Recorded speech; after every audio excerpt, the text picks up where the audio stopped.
Located in the hottest, driest, and lowest U.S. national park, you are going to find the Oasis at Death Valley. And this is where the Inn at Death Valley is located. This AAA rated 4-diamond resort is probably on your U.S. national park bucket list. It was on ours for quite a while. So we spent 3 nights here. We're going to tell you what we liked about the property, and there's some things that we really wish there was some improvement for. So stick with us throughout the entire video because we have a lot to talk about. So what we are looking at right now is the main entrance into the main lobby of the Inn at Death Valley. This hotel property, the resort property, has a Spanish revival theme to it. We are just panning out. There is this kind of deck area that you can sit at. This striped awning covers the valet area. Then you're overlooking the Panamint Mountains. You can see there is some parking. You have a ramp, you have stairs coming up into this main lobby area. Everywhere you look, there is such beautiful decorations. The tiles are gorgeous. This is just a really, really gorgeous hotel resort. So as you walk up the stairs to go into the main lobby, you are going to be walking into a very historic building that was first opened in February 1927. And the first thing that you're going to see is the check-in desk, and that is what is right in front of us. That is where you will be checking in. All throughout the hotel, you are going to find fabulous art as well, so be sure to look for that. So let's take a tour of the 3rd floor, which is this main lobby area. These rooms are just really so beautiful. They are filled with historic artifacts and photos, and it just really gives you a glimpse into what it has taken to bring this hotel resort to life in the middle of one of the harshest environments that is out there. So as I said before, this hotel opened in February of 1927. And it was owned by the Pacific Coast Borax Company. So we are looking out from the library area over the Panamint Mountains that is out there. You've got some games to play, some books to read. And this is going to be located, if you can see, all the way down, and we'll take a tour down there in just a moment. That is going to be where the bar is and the restaurant. And then when we do our room tour in just a few minutes, it is the opposite direction down this walkway. So there is a lot going on the 3rd floor. And with our room that was on this floor, it was really, really nice to just be able to walk out and to be able to access all of this public area. Now, the Inn at Death Valley used to be called the Furnace Creek Inn. So if you've ever heard of that lodge name, that is the same place as the Inn at Death Valley. There is also going to be the Ranch at Death Valley down the road. I'll talk about that in a minute. And they are both considered part of the Oasis at Death Valley.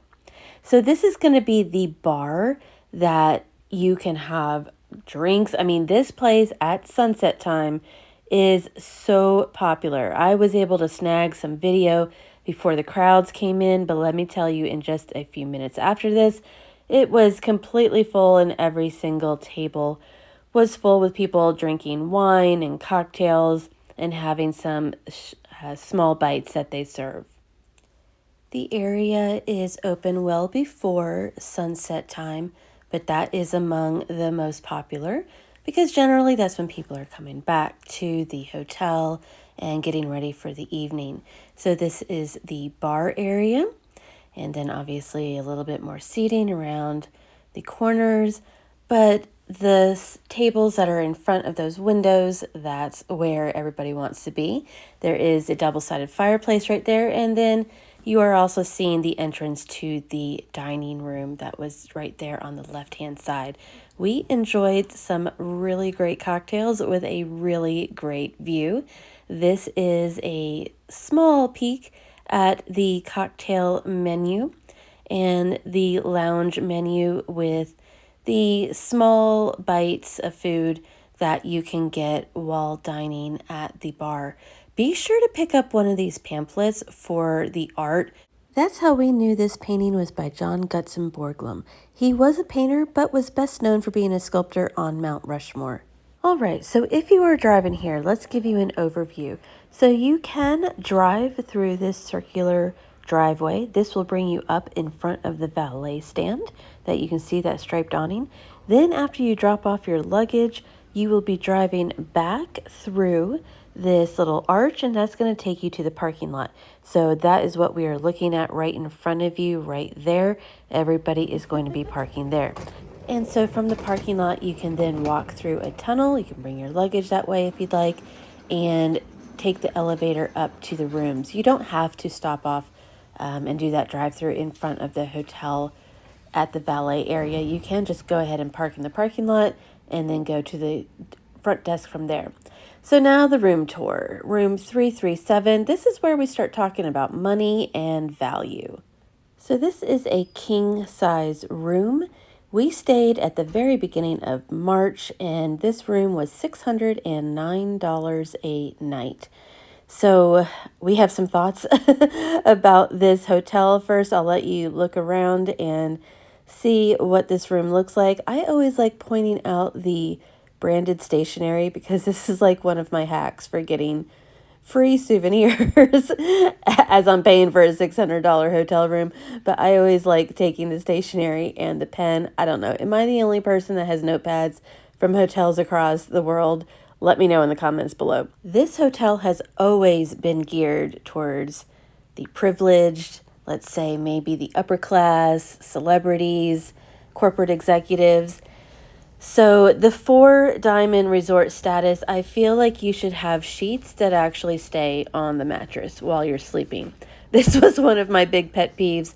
The sheets literally didn't even wrap around the base of the mattress, and every time you moved around in the middle of the night, the sheets were coming off the bed. It's just stuff like that that's like, really? Then you have the walk-in closet. You got the robes that you can wear. It's a big, nice closet, held lots of stuff. But one of the pet peeves was there was a light in here that you literally could not turn off, and it would stay on for a little while after you closed the closet door, which was just annoying if you needed to get up in the middle of the night. I don't know why you would, but it was just like one of those things that was kind of like, especially since the resort has just had, like, I think it was a $250 million renovation. I believe that was the price number, not quite sure. So in that case, it just looks a little weird. Like the refrigerator. The refrigerator, A, would not open unless the entire door was fully open. And then the cabinet door would not close. We tried to push the refrigerator back in. It was just always ajar. How is that possible after a huge renovation and for a 4-diamond resort? So when we checked in, check out this view, we were told we had the worst room. Not one of the worst rooms, but the worst view. That was made perfectly clear when we checked in. I guess a lot of people complain. I don't know. You get the sense that a lot of people complain about a lot of stuff at this hotel, just from our interactions with the employees and the time that we were there. Can't say that that's always going to be the case. Also, I find it very bizarre that there is a scale in the hotel. I know that the theme or why people used to come here was to go to the spa and like health and wellness. I just believe in today's day and age and a weight culture that having a scale first thing when you walk into the bathroom is just very bizarre. There is all kinds of amenities, all branded. I did like that. There was a loofah sponge that was in the shower, which is like one of those amenities that you very rarely get in a hotel. But for the price point, again, we got what we were told was like the worst view or one of the worst views, no view. That's how it was sold. And it was still $609 a night. And we chose this room because it was so inexpensive compared to the other options. We did stay during what is considered high season. That is the winter time in Death Valley. I have just looked for July, and the rates do come down to around $300 a night. But it is going to be super hot. So now what we're looking at is one of the 22 casitas that they have added recently. These are like individual bungalows, I guess, and small kind of home-like areas where you can stay. So those are given with a golf cart access because you cannot drive down here, but it is just this loop of like alternate places that you can stay, and they were quite nice. So this is what it looks like on the outside of some of the other rooms. These actually are room numbers in the 100s. I guess those are considered to have a view. Then this is one of the two major patio areas that they have designated for sunset watching at the hotel. So pretty much everybody comes up here and is gathered and has snacks. A lot of people bring bottles of wine, and watching the sunset over the mountains is just like an epic event in the Death Valley National Park. And it's really, really beautiful. Now we're seeing the pool. Again, gorgeous pool. You got tennis courts that you can see out there. And then what you're looking at right now is the view from the secondary sunset viewing patio. Now, not all of the rooms are in like one building. There are a lot of extra additions throughout the hotel, such as the ones that you're going to see in just a moment. So keep that in mind as well. Not everything is in one building. Like this is one of those outer buildings with the views towards the palm trees. So speaking of the gardens and the lush oasis, and that is what the inn at Death Valley is known for. All of the date palm trees and the gardens. You have natural springs. There's these little water elements everywhere if you go out and wander through the gardens. You've got the small ponds with the palm tree reflections. It is so beautiful. What we thought was weird, though, was these walkways. These are so insanely narrow. Obviously, they've got to be original. I'm always thinking about accessibility, and since I've had to use canes and wheelchairs in the past, and I'm having some issues right now with walking, I just don't understand how most of the gardens would be accessible, but maybe there was an option that I didn't see. So keep that in mind if you have mobility issues. So in addition to all of the beautiful palm trees that are at the hotel, the pool is also going to be one of the integral features that everybody knows and loves from coming and staying to this hotel. And we're going to see that in just a moment. I'd say one of the top two reasons for staying here is to have access to the pool. It is just one of those iconic destinations in Death Valley, is to be lounging around in this naturally spring fed pool. It's always about 87 degrees.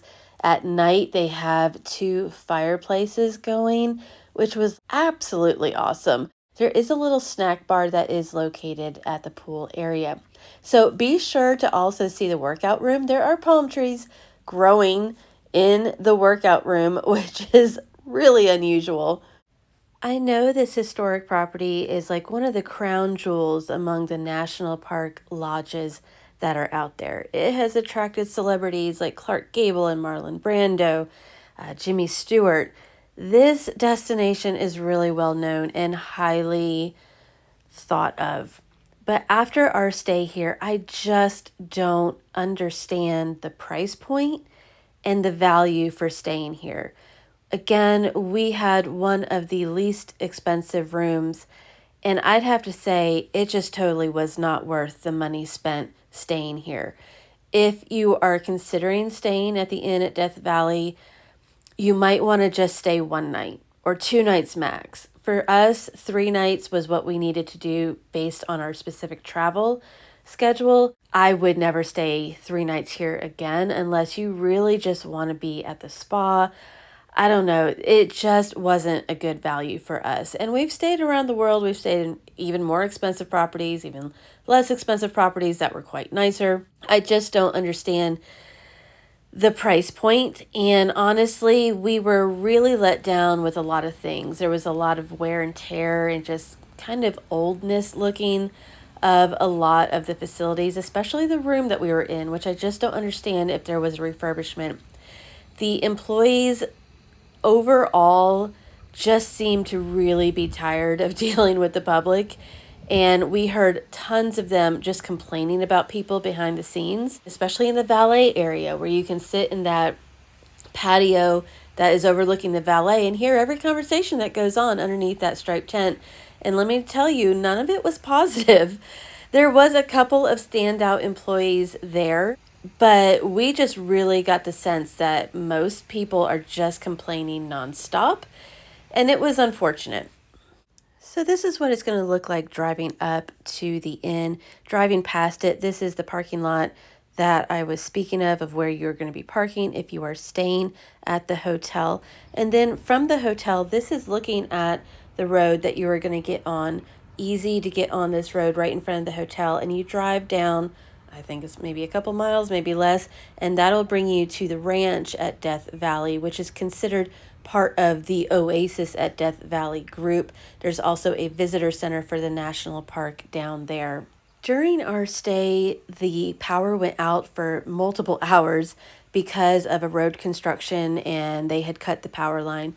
So the restaurant was completely closed that night. There was no cocktail service. There was no food at the inn. I'm not sure if the pool was even allowed to be open because this happened mid-afternoon and went on till about 9 o'clock at night. But what was surprising, if not, I mean, it was frustrating to be there with no power, especially since it was getting quite warm. But what was surprising was that there was no guest service like recovery. The least they did was to reimburse the resort fee of $30. So what you're seeing now is the wedding venue that is across the street. So that was like one of the final things as we left. I was like, I just don't understand how this is a four diamond resort with customer service such as that. That was an anomaly. Hopefully that doesn't happen to you, because honestly, our room was warm at night, even with air conditioning in March. I would not want the power to go out during the summer while staying there for sure. I know that a lot of you watching have probably stayed here, so let me know what your experiences were. Did we just happen to be there at a time when everybody was just over it? Or have you had a really great time here and think the value's there? Let us know in the comments.